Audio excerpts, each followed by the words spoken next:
Chris from Tree Stump Leather in Maine. I've been a professional leather craftsman for over 50 years, specializing in making knife sheaths and gun holsters for about 30 years. A lot of times when I post a picture of one of my holsters on Facebook, people will ask me, where'd you get that pattern, or can I get a copy of that pattern?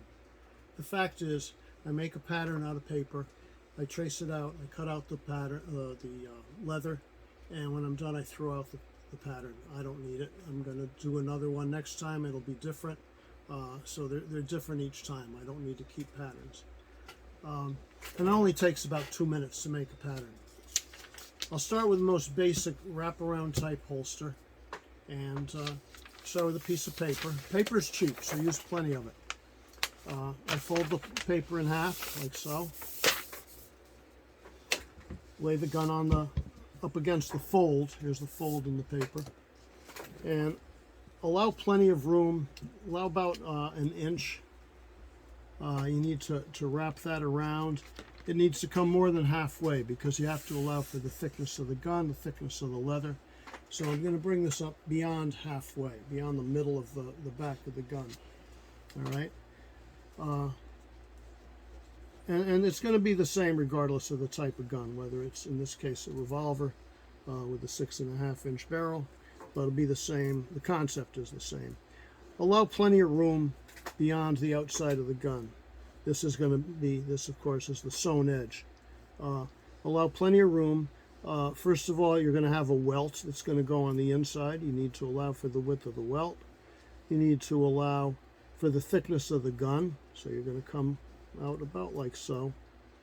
And you don't want to be so snug that the gun is rubbing on the inside of the holster. You want to have some clearance there. All right.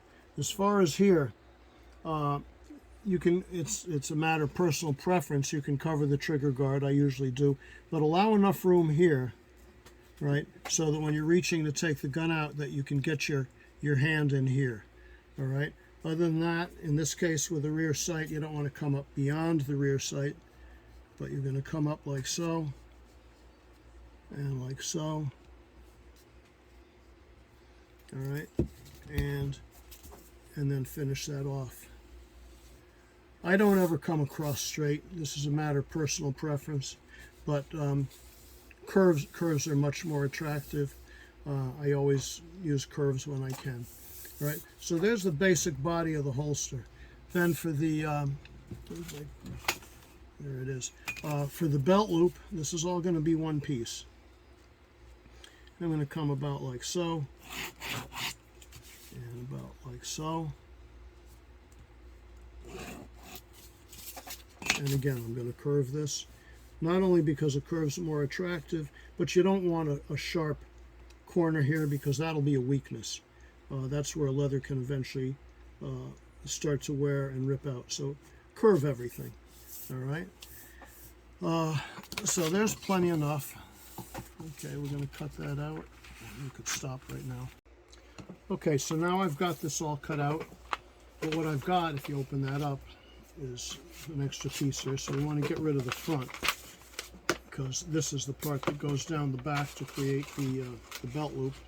So we'll just cut that away. Again, keep your cuts nice and smooth, because we want those curves to be nice and smooth. All right, so this is what we've got now. This is going to get folded over to create the belt loop. Depending where the fold is will determine how high or how low that holster sits. I mean, if you want it to sit really low, then you extend that up like so. If you want it to ride higher, you bring that down. But for this type of gun, usually it's right about even with the top of the holster. So we're going to fold that there. Now you want to make sure that you have enough for a couple things. First of all, enough space for the belt to go through. And if this is going to be a gun belt with cartridge loops and all that, those are generally wider.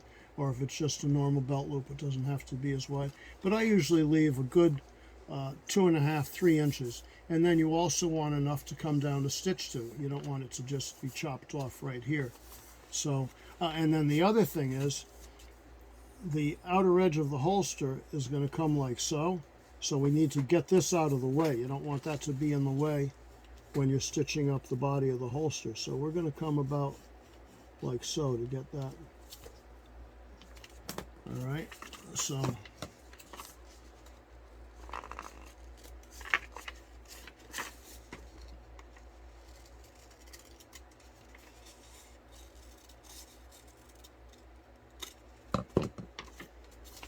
okay, so we're in far enough from the edge here, so stitching this won't interfere with this. The stitching is going to come about like so. So we've got plenty enough here to stitch the belt loop to the body of the holster. And that's pretty much it. There will be variations depending on the type of gun and what you want to do for style, but that's about it. And what did that take? A couple minutes.